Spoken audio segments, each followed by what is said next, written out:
Okay. Doing the top stack again. I'm sorry, top triangle. The funny thing is, right, what is my Epic Pen? Epic Pen. So this will be the focus. It is difficult, but I want to master this first. I think I have like a specific order that I want to go to. Even this one, it's like a.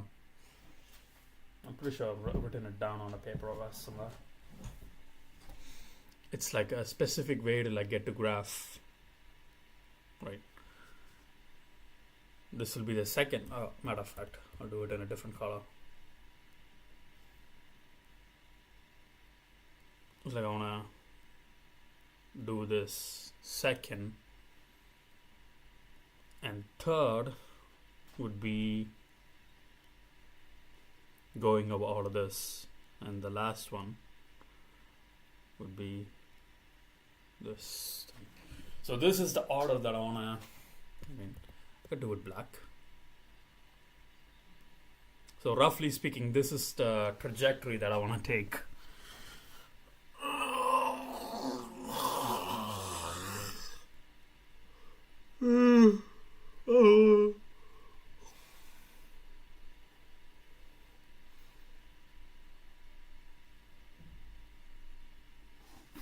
So this is a trajectory, and it feels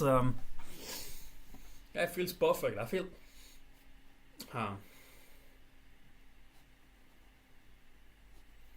this feels just about right. DP2, dynamic programming. Dynamic programming sounds fun. Let's try.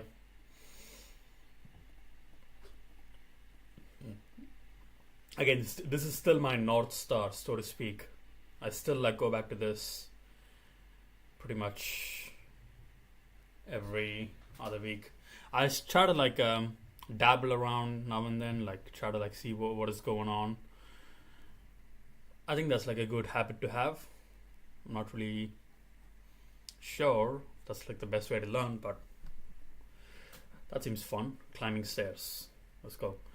Okay. Should I? There's no timer. How do I put on a timer? Okay, you're given an integer n representing the number of steps to reach the top of the staircase. Okay. You can either climb 1 or 2 steps at a time. Return the distinct way to climb the stairs. So I can climb 2 different ways. I could.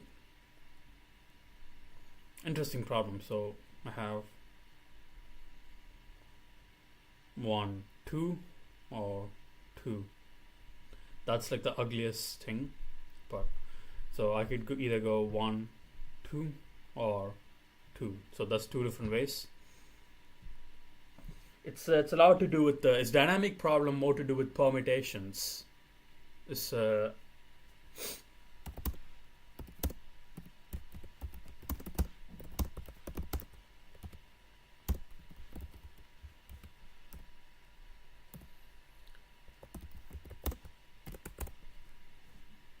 I think so.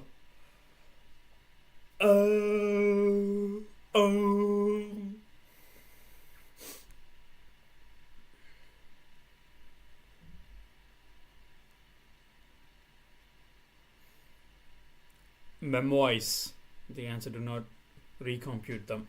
It's a memorization thing. Okay. Okay. You could shut up. My nose. I'm giving myself a wedgie every time I sit. Okay. Now it's better. So, what about 3? So 3, we have 1. Okay, let's draw this out. Because what's better than drawing it out? So I have 3 steps. And one of the ways to do is 1, 2, 3, or 1 shook, or 2 shook. I could clearly do better than that. So 2 shook. So you have 3 different lines here. That means 3 different ways to do it. And how do we do it programmatically? I don't know. I've never did it. So I should just see the solution. Bro, he took the solution shit. Fucking hell. I mean, yeah, I guess, bro.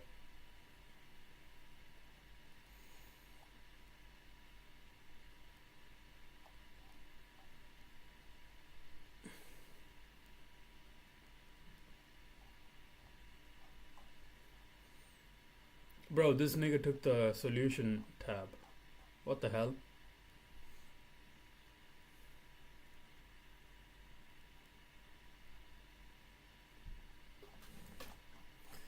I mean, the solution tab was really bad anyway.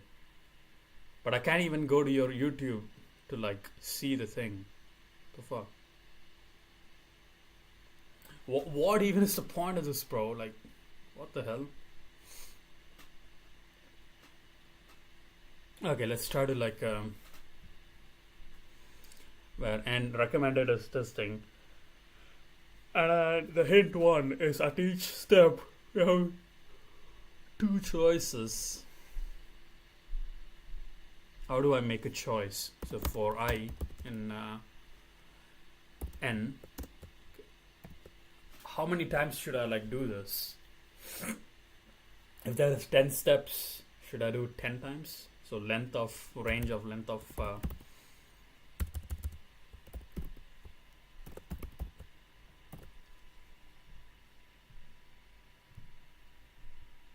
so range of length of N, I think. So I have to so what happens if it's like 10 steps and there is 2 ways of climbing the step, either 1 or 2? I mean, either 1 or 2 kinda assumes. So step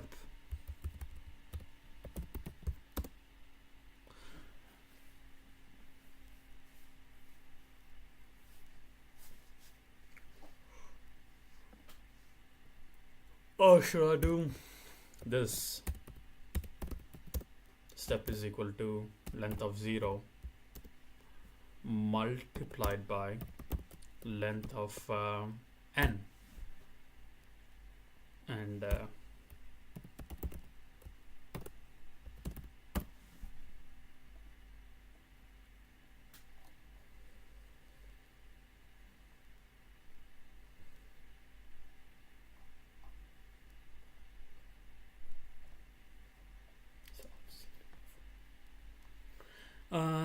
what is happening?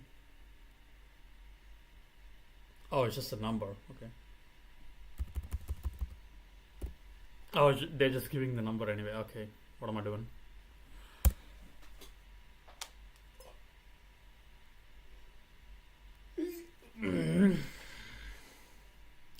Bro, what the fuck is this shit?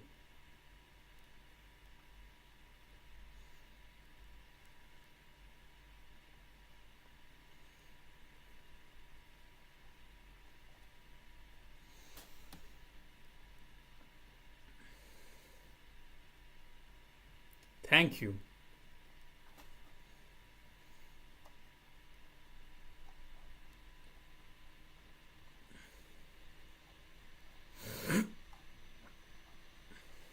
Hey everyone, welcome back, and let's write some more neat code today. So today let's solve climbing stairs. So this is going to be another dynamic programming problem, and this is definitely more on the easy side, definitely compared to some of the really hard dynamic programming problems that we've been solving recently. But I still think that this is a good problem to really understand the fundamentals, understand, the brute force, and taking that brute force, using memoization, and then of course getting the true dynamic programming solution. And by the way, if you don't already want steps to reach the top of the staircase. Every time we take a step, we have 2 choices of how we can take a step. We can either just take one single step, or we can take 2 steps at once. And all we want to know is how many different ways can we get to the top of the staircase. So let's look at the first example, n equals 2. That means we need to climb 2 steps. So we could draw the picture kind of like this, right? So let's say we start starting here, by taking 1 step, trying to be of so step, or we could take 2 steps, right? And so far we'd get here, but remember our goal is to climb 3 steps, so let's continue. So from here we could take 1 step, which would land us at the result, or we could take 2 steps, which would get us out of bounds, right? That's not what we want to do. So far we have found one way to get us to the result. But let's continue that from over here. Again, we can take a single step, which would get us over here, or we can take 2 steps, which would get us at the result. So now we found 2 different ways we can get to the last step. And lastly, we still have a path to continue, right? We got here by taking 1 step and then taking another single step. So here we have 2 choices. Take 1 step, get to the result, or take 2 steps and get out of bounds. So in the end, we see that there were 3 different ways we were able to get to this last step. As you can see, this is getting really hard to visualize with a single staircase. A more easy way would be to get a decision tree to visualize. And at every decision, remember, we can take 1 step or we can take 2 steps. Well, so let's try to visualize the problem like that and see if we can notice any patterns. So let's say we're given n equals 5. We're trying to climb 5 steps. So we can consider just like the previous drawing, that we're starting at step 0 and our goal is to get to step 5. Now remember, at every given point, we have 2 decisions to make. We can climb 1 step or we can climb 2 steps, right? And depending on the decision that we make, each of these is going to lead to a different path we can take to get to the result. And remember, all we're trying to do is count the number of ways we can get to that result. So in this decision tree, we're going to keep making 2 decisions at every step, and at the end, we're going to count how many different ways were we able to get to 5 steps reached. So we can get to step 1 and we can get to step 2. Let's just continue drawing out the decision tree. From here, we can make 2 more decisions. We can take 1 step, which would get us to 2. We can take 2 steps, get us to 3. And similar here, we can take 1 step, get us to 3. 2 steps, get us to 4. From here, we can also take 1 step, get us to 3. 2 steps, get us to 4.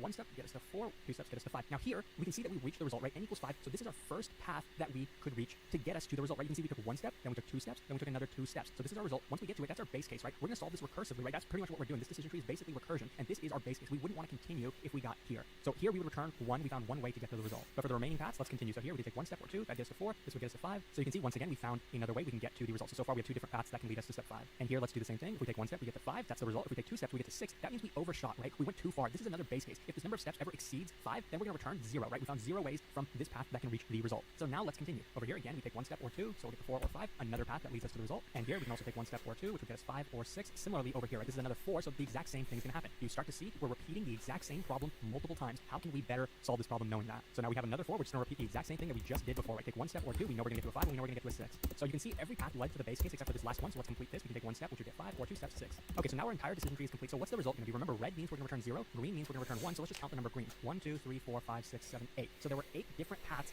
from the beginning that could reach step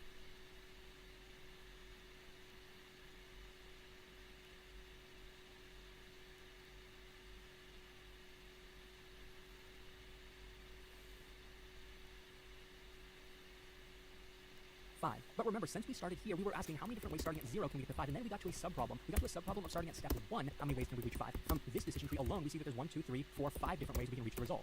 And down 2, if we're starting at step 2, there's 3 different ways we can reach the result. Now, if you solve the problem like this, basically using recursion, and you could probably do it with depth first search, because this is basically a tree, and what would be the time complexity of that? Well, clearly you can see that we have 2 decisions each time, so it's going to be 2 to the power of the height of this tree. What's the height going to be? It's going to be roughly n equals 5, right? You can see that this is going to be the longest path, so that's roughly the height. So the overall time complexity is going to be 2 to the power of n. That's not super efficient, but you can see here, we're repeating the same problem multiple times, right? When we get over here, we're asking how many different ways, starting from 2, can we get to 5, right? And down in this decision tree, we found, yes, there were 3 different ways, right? So then when we get over here, why do we have to recompute the exact same thing? Take a look at these 2 purple blocks I just drew. Notice how this decision tree looks the exact same as this one, because in both cases, we're solving the exact same subproblem, and since we're doing it depth first search, this one is going to be solved first, right? So if we solve this entire problem, what we said was, okay, we found out, starting at step 2, there were 3 different ways to get to step 5. So when we get here, why don't we just take that result, store it in memory, store it in DP, or basically this is a cache, right? We're storing it in memory, so then when we get here, we can just say we already know the result of this, meaning that we don't need to draw out the entire decision tree. We're just going to skip that altogether. We're not going to draw this, we're not going to draw that, and we're not going to draw any levels of this tree. So as you can see, I'm eliminating all that repeated work by saving that solution. But that's not all. Right, we see over here, we're asking a different subproblem. Starting at step 3, how many different ways can we get to n equals 5? Well, in this case it was two different ways, right? Notice how this decision tree is the exact same over here, because here we're asking that same question starting at step 3, what's the number of ways? And since we're doing the step for search, this one is going to end up being computed before this one. So when we get here, we can just say we already know the answer is 2, so we don't need to run through the entire decision tree again.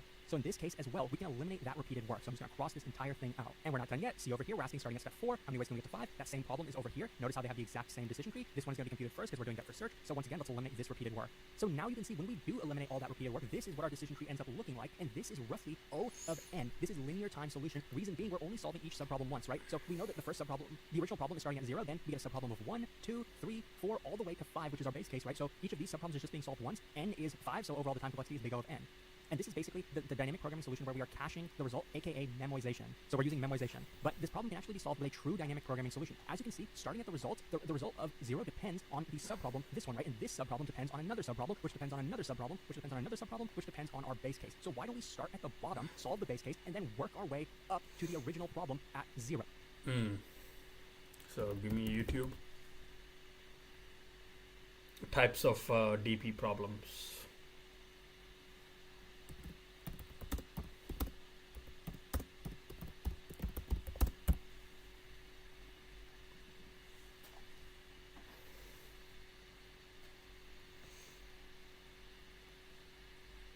Right? Why don't we start at the bottom, work our way up? This is called a bottom-up. This is called a bottom-up dynamic programming approach. So that's what I'm going to show you. We're going to start at the base case and work our way up. So remember, we're starting at position 0, and our goal is to get to the 5th step, right? Each time we can take 1 step or we can take 2 steps, right? So I'm going to be storing our result in an array called DP. So we're going to have a position in DP all the way from index 0 all the way up to index n, which is going to be our input value, remember? So remember, we're at the base case initially, right? What's the base case going to be? Well, at the last step, if we start here, how many different ways can we land here? Well, that's just going to be 1, right? That's our default value. So now that we solved that, we are able to solve this one, right? Because remember, this problem depends on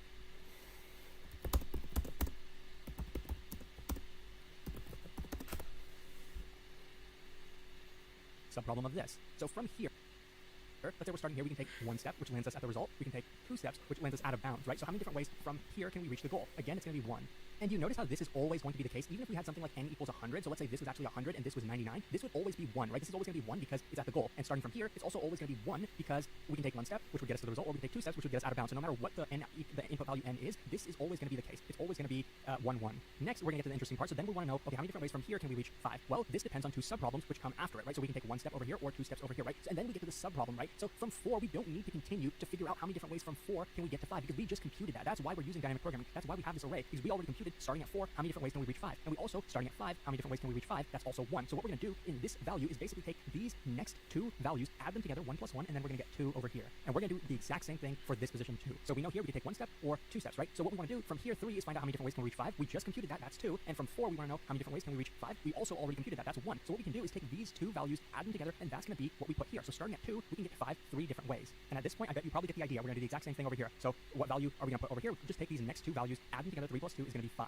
And remember, this is what we were originally trying to compute. This is going to be the result. It depends on only 2 subproblems which are listed right after it. 5 plus 3, that's going to be 8. So that's the result. If you're familiar with what the Fibonacci sequence is, the Fibonacci numbers, that's exactly what we're doing right now. We're starting at the base case of 1, 1, adding these 2 values to get the next result, then we're adding these 2 values to get 3, then we're adding these 2 values to get 5, then we're adding these 2 values to get 8. So you may or may not be familiar with it, that's what we're doing. And you may have also noticed we're using extra memory, right? We're having an entire array size equals n, that's going to be O of n extra memory. But is it actually needed to have an entire array? Notice how each value, such as this one, only depends on the 2 values that come after it, and this one only depends on the 2 values that came after it. So in reality, we don't need to have an entire array, we just need to have 2 different variables. Let's initialize the 2 variables like this. 1 is going to be this position, 2 is going to be this position, because starting from here, we want to know how many different ways do we reach the result. If we took 1 step, that's why this is called 1, and if we took 2 steps, that's why this is called 2, and we're basically going to be computing this next value, right? And once we compute this next value, we're going to shift our 1 variable over here, and we're going to shift our 2 variable over here, and we're going to keep doing that until we get to the result of 0. And if we initialize 2 initial variables, 1 and 2, as values 1, how many different values do we have to compute that come after it? In this case, you can see we have to compute 4 values, right? So basically, we compute n minus 1 values. We have to loop n minus 1 times, and then when our 1 variable ends up getting in this position, that's what we're going to return as the result. So this was a really long explanation because we did a lot of analysis, but when I actually show you the code, it's going to be really simple using this idea of 2 variables being shifted n minus 1 times.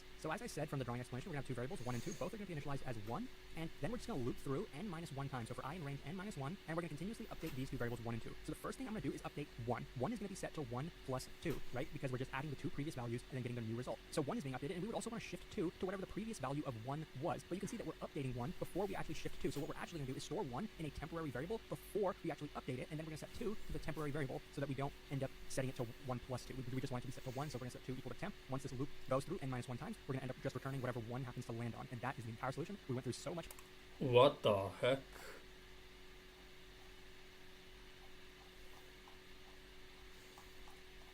So recursion. Okay, It's like a DFS. You can do it with a DFS. Cool. This is using a top-down DFS. Top-down. Bottom-up. This is and this, what is it? Space optimized. Okay.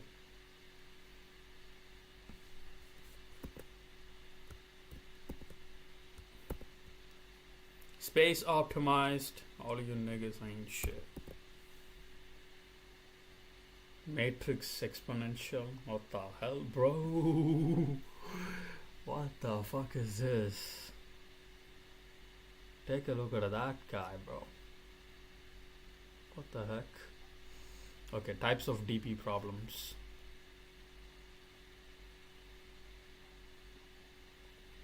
Hey everyone, welcome back, and today let's not write some neat code because today's video is going to be a little bit different. I'm going to be going over 5 of the most common dynamic programming patterns, which are very fundamental in learning about dynamic programming and even solving some more difficult and complex dynamic programming problems. And what I'm showing you right now is a Google spreadsheet where I have collected the 5 categories that I'm going to be talking a little bit about today. I have also gathered a few sample problems for each category. You can see the first one that we're going to be going over is the Fibonacci numbers, and I have some sample problems collected. And for most of the problems and categories that I'm going to be going over today, I've actually already made video solutions. So if you want to, watch a video on, let's say, climbing stairs, which falls under the Fibonacci numbers category, you can go ahead and watch that video over here. And if you find these videos helpful, I encourage you to check out my Patreon, where you can consider supporting the channel if you would like to. It's completely optional. You do not have to. But I do want to quickly thank the 21 Patreons that I currently have. Thank you so much for supporting the channel. Now let's continue with the video.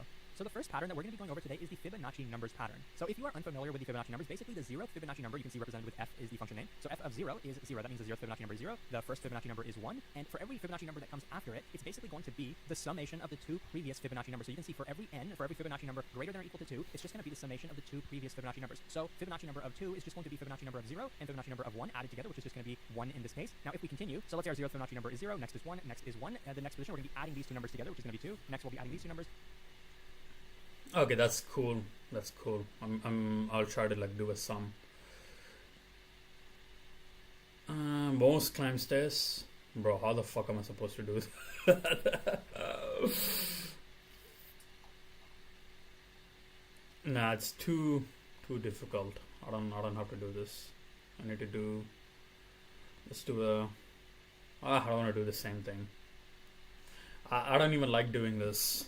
I don't even like doing that sum, particular sum.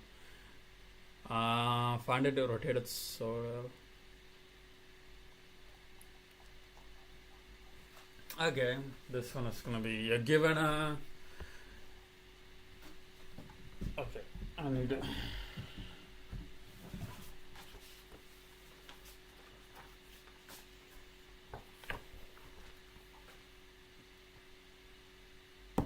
So binary search has iterative and recursive lower bound, upper bound.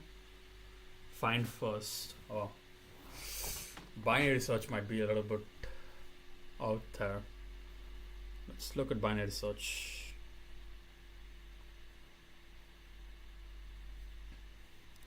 Search 2D matrix.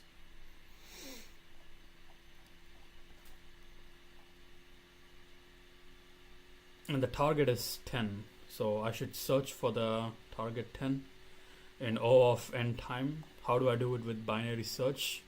So let me think. So I think I need to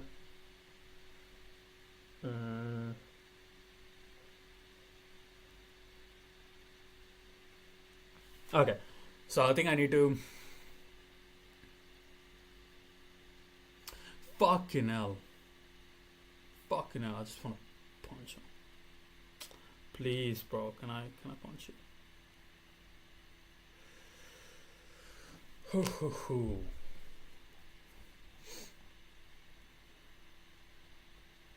Okay.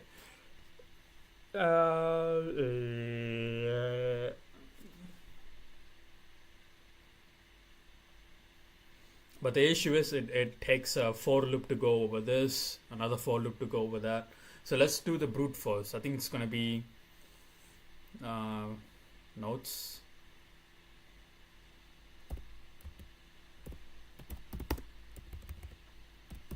brute force is gonna be for loop, go over the list of words first, right? Comma, go over list, go over list by list first, and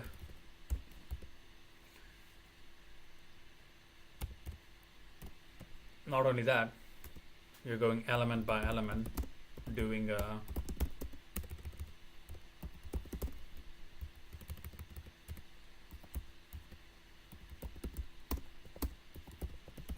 binary search. So that's what's happening.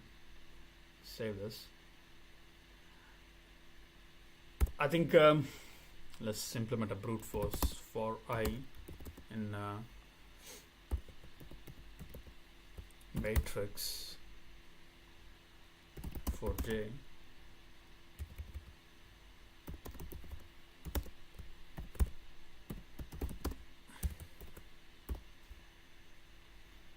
It's going to be every single number. So what do I need? I need to be like 15. Target is equal to 15. What?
So this will be the brute force.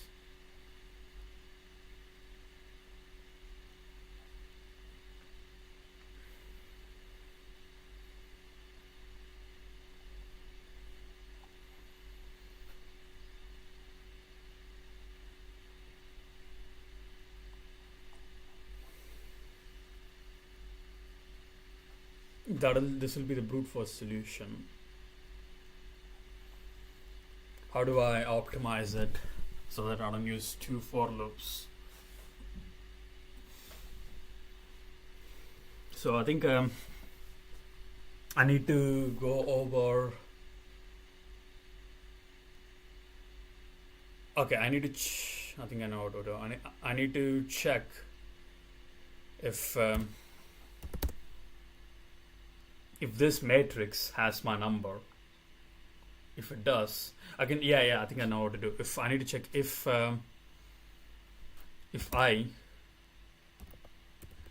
target is in I.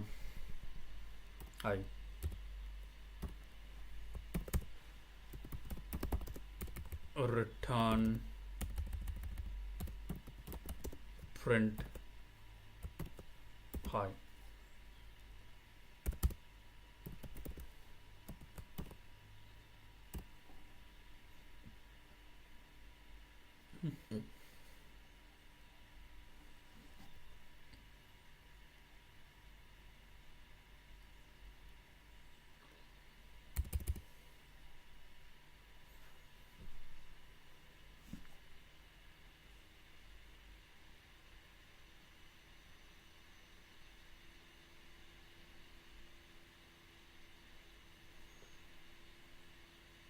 I mean, the target isn't in.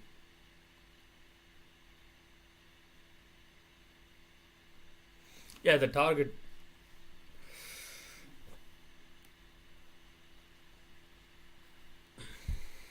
Okay, the target is 3.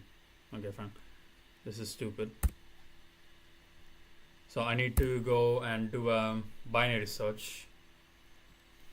So I need to if I could do it two if statements. So maybe I could do a for loop, but doing a binary search, I mean, if the element is like really big, binary search is the way to go. So I need to implement a binary search. So left pointer is equal to 0, right pointer. Can I do a right pointer, please? Can I get a right pointer? Okay. Right pointer is equal to length of just wanna punch someone. Length of I minus 1.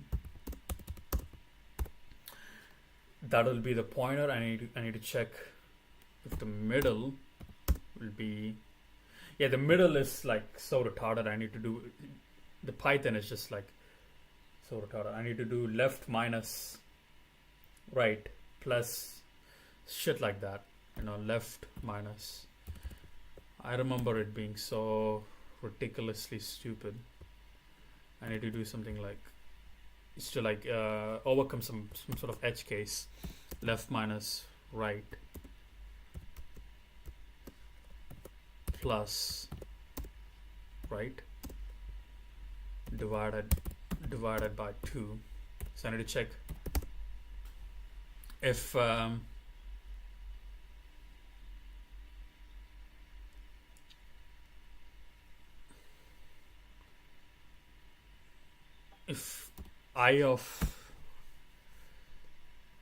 want to like write list, but I fear it's going to be a keyword. Yeah. Let's do L. Nah, it's gonna. Okay, if I of L bigger than middle,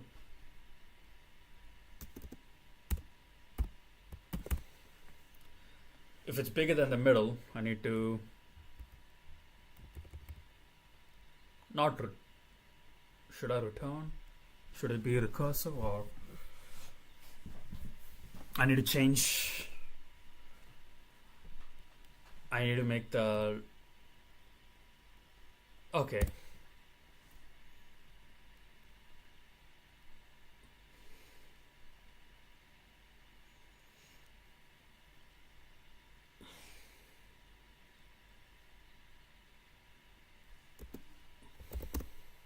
That's why it's like better to memorize things, isn't it? I could just memorize this part of the. Can you implement a binary search really quick, please?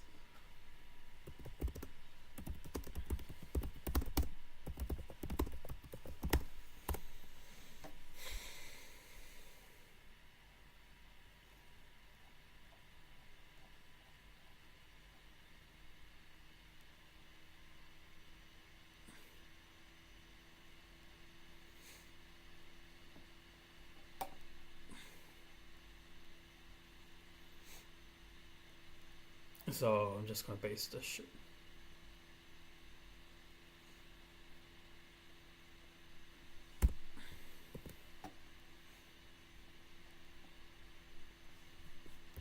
Um, um, um,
I have other ideas. Bam.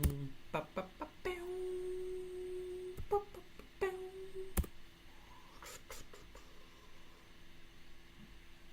No, wait. Did I do something?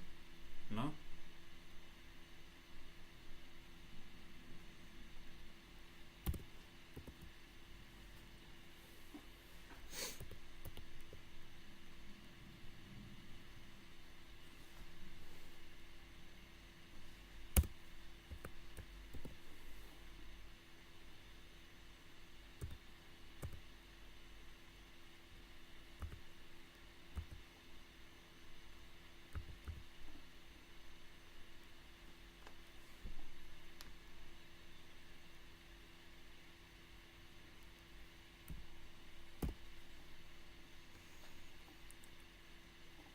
I need to return. If it is found, I need to return.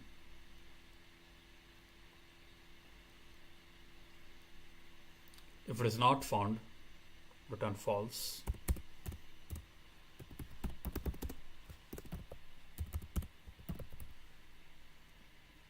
Return. If it is found, return true.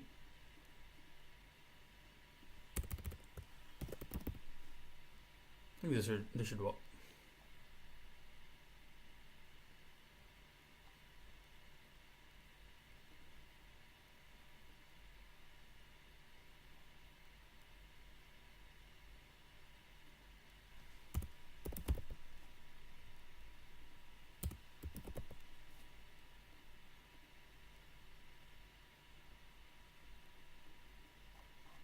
Bro, I'm a genius. Wow. I'm actually a genius. Isn't that crazy? No, what?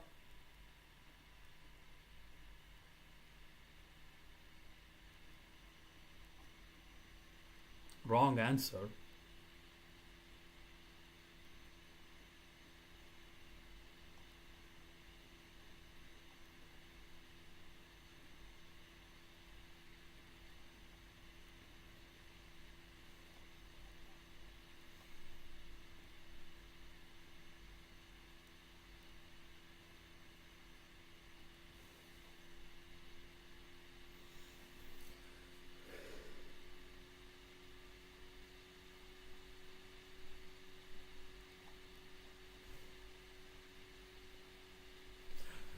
Okay, this needs to exit the loop, of course.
What is my time complexity? I need to find out my. I'm better than all of you fucking idiots anyway. Bro.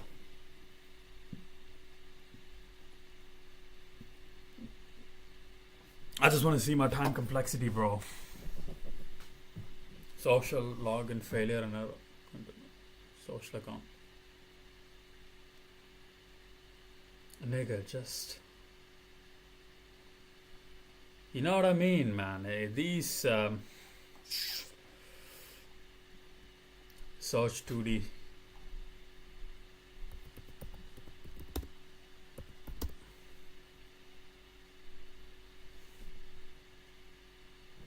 These people don't understand it.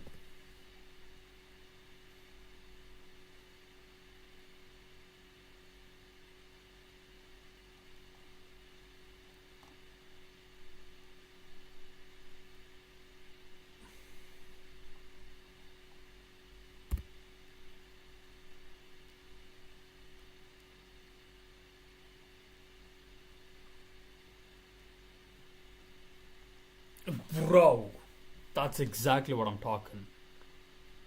You know what I mean?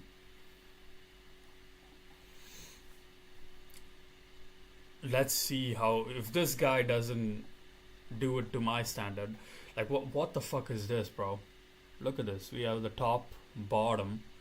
What even is that? You have rows for like, what the hell? Like, what the hell, bro? Like, I swear, this guy, man.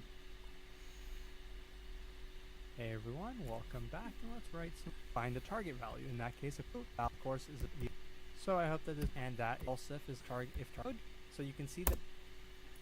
Bro, look at this, bro. Bumbuckler. I literally came up with this. Oh my god. Oh my god, bro. These guys suck. Oh my. Holy.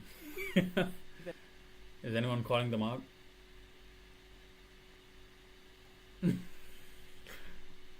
Lot of edge cases, nigga. What are you talking? First try, bitch. First try. Talking about edge cases. Okay, let's. What is the number? 74. First try, bro. Okay.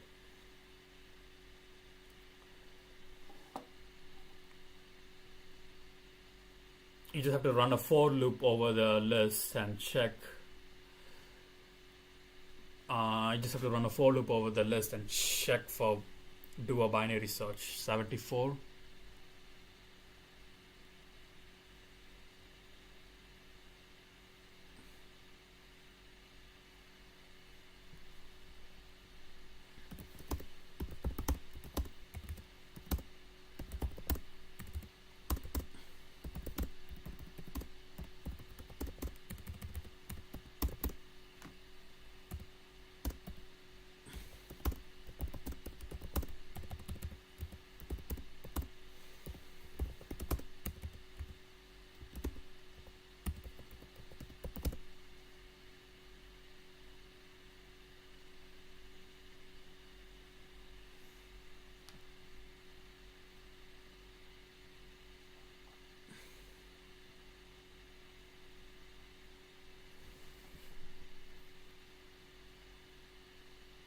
Let's do the next one.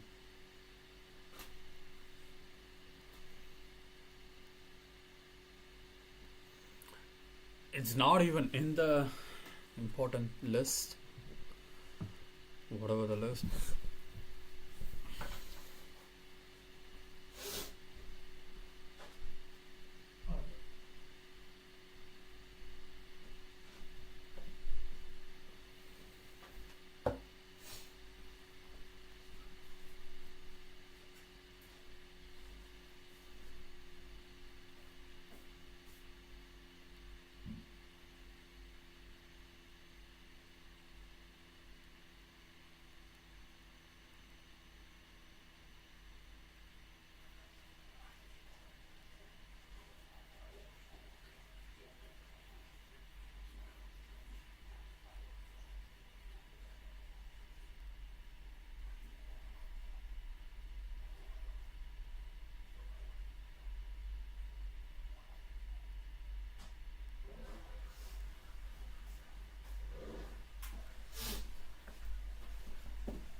Let's go. Let's actually like look at the thing and like, okay, this always fucks me up. It's like you have to like minus it for some reason. I remember this. It's always like it's to avoid like the overflow or whatever the fuck. So I need to check if the middle is the target. If true, okay, I know what to do. I'm armored with Shield of God. So what is the best way to do binary? I don't want to get stuck in like a bad question.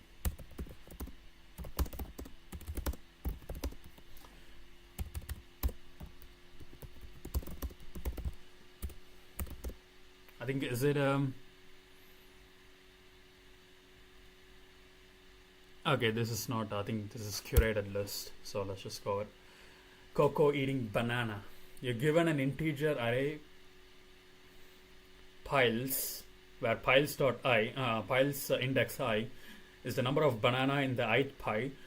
You're also given the integer h, which represents the number of hours you have to eat all bananas. You may decide to eat your banana per hour eating, right? So what's my time complexity?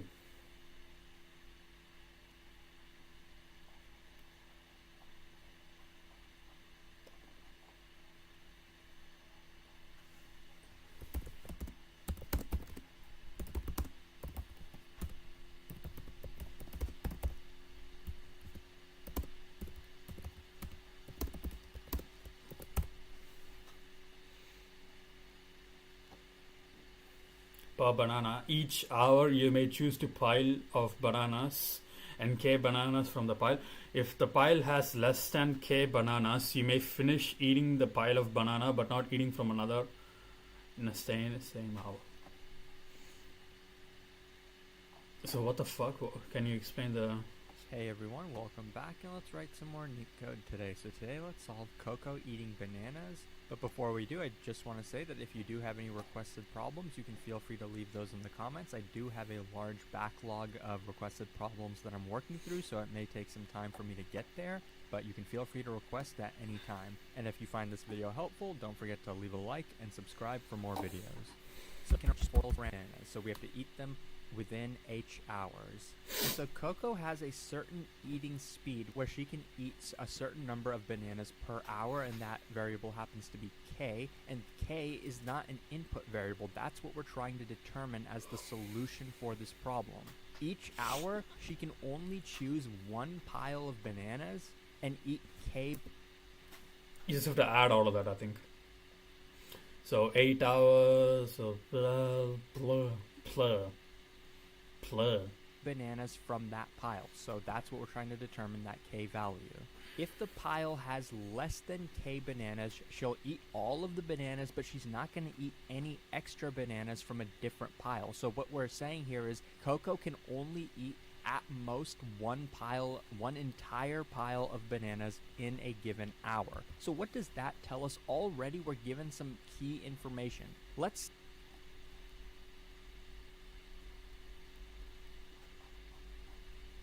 say we're given a certain number of piles, right? So basically the length of piles must be greater than or equal to the length of P. Why is that? Because let's say we have 5 piles, right? So let's say we had 5 piles, and let's say this is what the piles look like. The values aren't too important, right? 1, 1, 2, 2, 3. And let's say we had h equals 4 hours. Well, let's say k equals some really big number, like 3, right? Basically the max of this input array. Okay, Coco ate this entire pile, Coco ate this entire pile, this entire pile, and this entire pile, because she could only eat 4 piles because we only have 4 hours, right? Coco can only eat 1 pile per hour. So if she ate all 4 piles over here, we'd still have 1 left over. That's why they guarantee us that h is always going to be greater than or equal to the number of piles. So the minimum in this problem, given this input array, h, the minimum it could possibly be is going to be 5. And I sort of wrote over it, but the last important thing that they tell us in the problem is we want to determine that eating speed k that Coco is going to eat at, but we want to know the minimum integer k, the minimum eating speed of Coco, that she could eat all of the piles in exactly 5 hours, or exactly whatever that time interval, that number of hours happens to be. So let's take a look at this example. They give us an input array of 4 piles, and they give us 8 hours to eat all 4 of those piles. What's the minimum k, the minimum eating speed that Coco could use to eat all of these piles in at most 8 hours? So we have to eat all the piles in 8 hours or less. Well, the brute force would be to start at 1, right? Because Coco could try k equals 1, right? Can we eat all piles in 8 hours then? Well, it will take us 3 hours. Okay, 8:47, 8:75. This guy is just really bad. Let's look at his code. It's got to be like trash too. Now, if at the result, hopefully, these like now that be given, believe it or not, that is the entire result. So I hope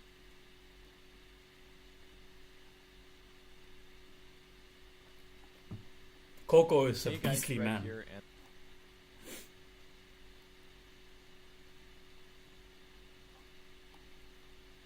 let's solve Coco eating bananas, lead code number 875.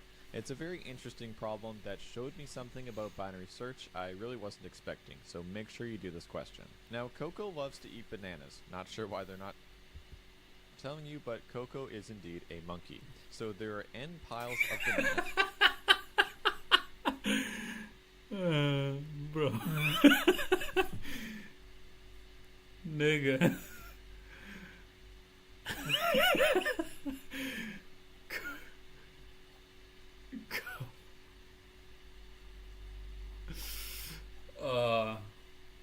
Coco. Yeah, Coco. They go by the name called Tyrone in some places. In search and rotated arrays. So you're given a number length n, which is originally sorted to ascending order. It has been rotated 1 and n times. At least 1 and n times. For example, the array of nums might become 4 times rotated. So its permutation is, yeah, it's like chick. You know, in certain video games, you swatter around. Similar, it's rotated like 4 times, and this rotated 6 times. 6 times remains the same. Okay, you're given the sorted number of arrays and the integer. Return the index of the target within nums or n minus 1 if not present. So target. So this should be the first one. So 4 rotation to get this to the first top. Is that what it is? And 4 minus 1 because it doesn't exist. So we're doing a binary search. Shik.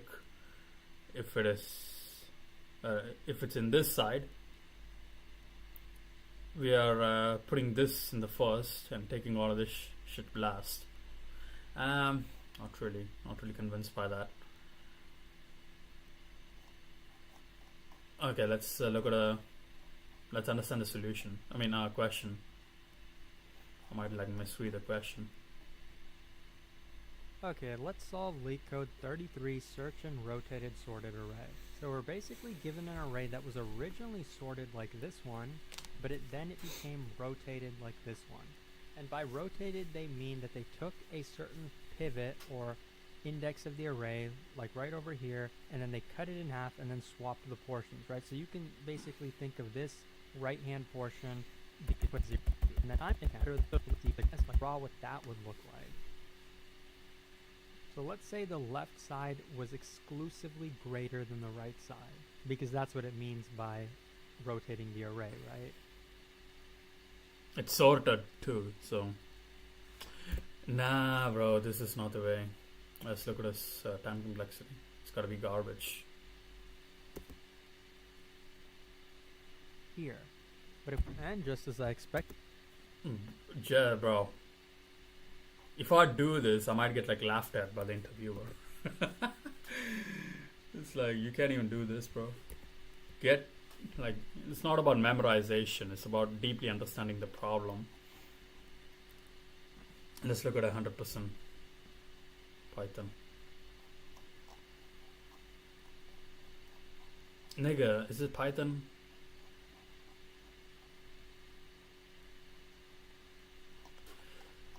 Bro says it's Python, but it's not Python. So we have start and end, like a binary search. We are checking, bro. Right part is sorted, left part needs to be moved. Whatever the fuck. Bro.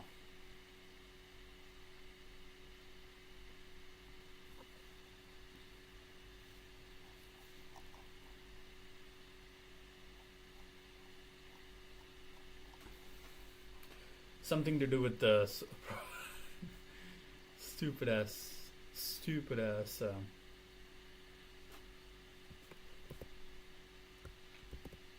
So we're having left and right, while left is equal to right. Okay, we're doing a binary search to find the midpoint. If we find the midpoint, we're just gonna return the nums.mid, meaning if it's in the middle of the thing, we're just gonna return the middle. Just gonna return this number indexed. Okay, because it needs that much rotation. If it is if the left half is sorted, so we're sorting the left half, otherwise we're sorting the right half, and we are reiterating over all of this. So we're sorting the trying to like find this one, we're sorting this one, and this, why are we sorting it? Is it already not sorted? Is this element, so target element 3 not found, target element 4, it's literally in here, bro. So let's say we go over the middle and it's in the left side. So when target, so we're not even, so if nums is bigger than mid nums, okay, what the hell? Just wanna elbow you. But if nums left is bigger than nums mid,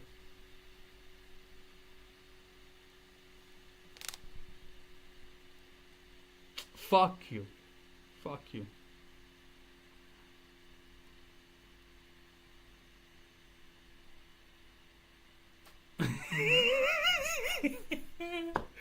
I can't believe it. Oh my god. Oh my god. If nums left is bigger than the nums left, I mean, of course it's going to be bigger. Of course it's going to be bigger if left half is sorted. They're checking if, let's say this is the nums. Oh.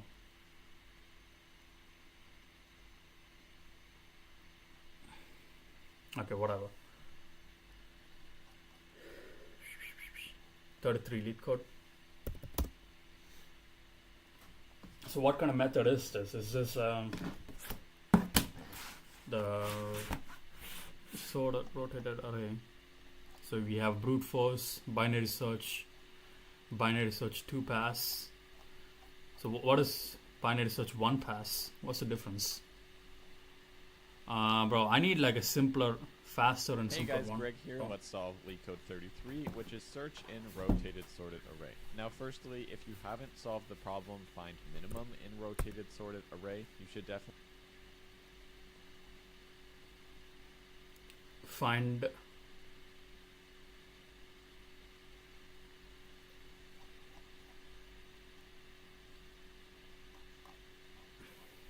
okay.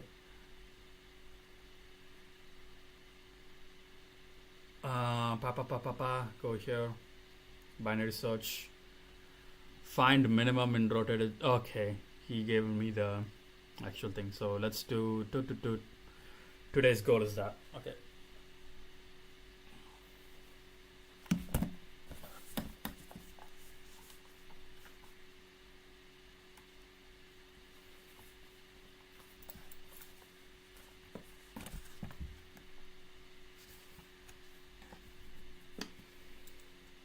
today's goal is to do the rotated array problems, the 3 horsemen of rotated arrays.